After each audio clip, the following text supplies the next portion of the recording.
Okay, I'm gonna spend a couple minutes now talking about value creation before you sell a company, because if you're ever gonna get someone to pay you for a company, obviously you have to create that value, right? You have to create it and sustain it over time so that one day someone will pay for that and want to buy it.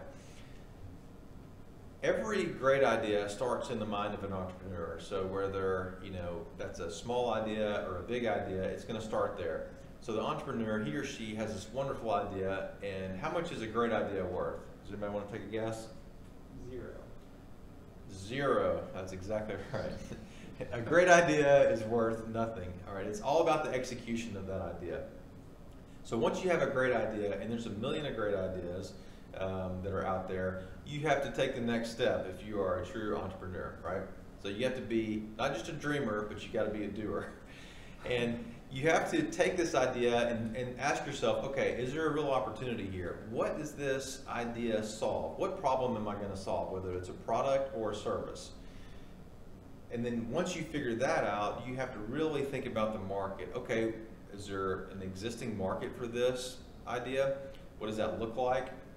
And do I need any resources to bring this product or service or this business to life? Do I need people? Do I need machinery? Do I need, a building? What is that going to look like? And then once you figure all that out, then you have to go back and ask yourself, okay, am I passionate about this? Can I devote 120%? Am I all in?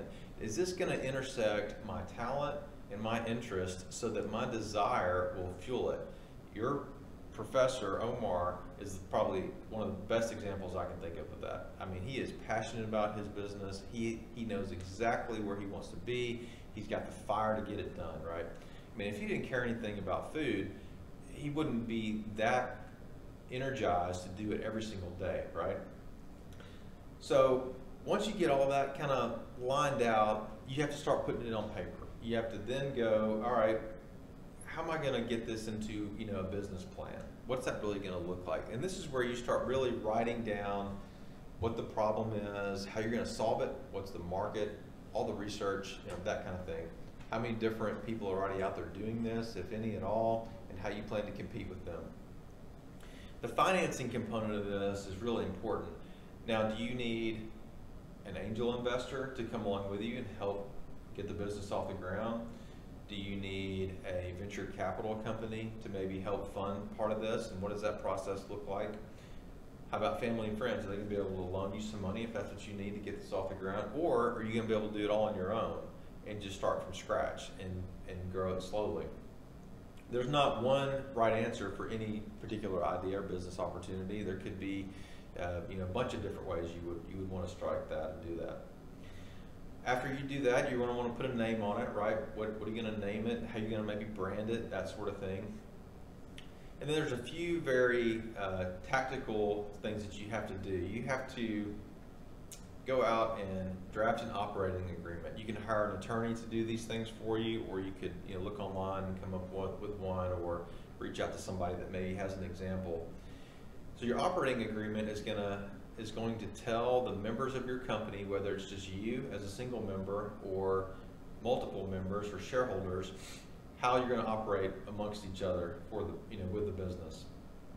Then you're going to create your legal entity. So you go to the Secretary of State's website. So if you're going to have an Arkansas entity, you're going to go to the Arkansas Secretary of State's website. You can create an LLC or a corporation right there, follow the steps. It's not too hard, or you can hire an attorney to do that. Once you have that done, they're going to give you what's called articles of organization if it's an LLC, or articles of incorporation if it's a corporation.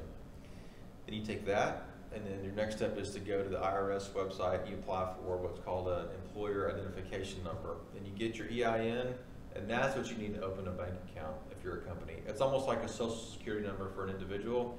The EIN is really the number that goes with the company that tells the government that you've opened this account at a bank. Once you have your bank account, now you're ready to go start selling your product or service, and you're operating your business. Then over time, you can build that value, and hopefully one day somebody will pay you for that value. So these are the basic steps that you need to create a new company, and then you can build this value over time and hopefully sell it one day, or trade it, or whatever you want to do.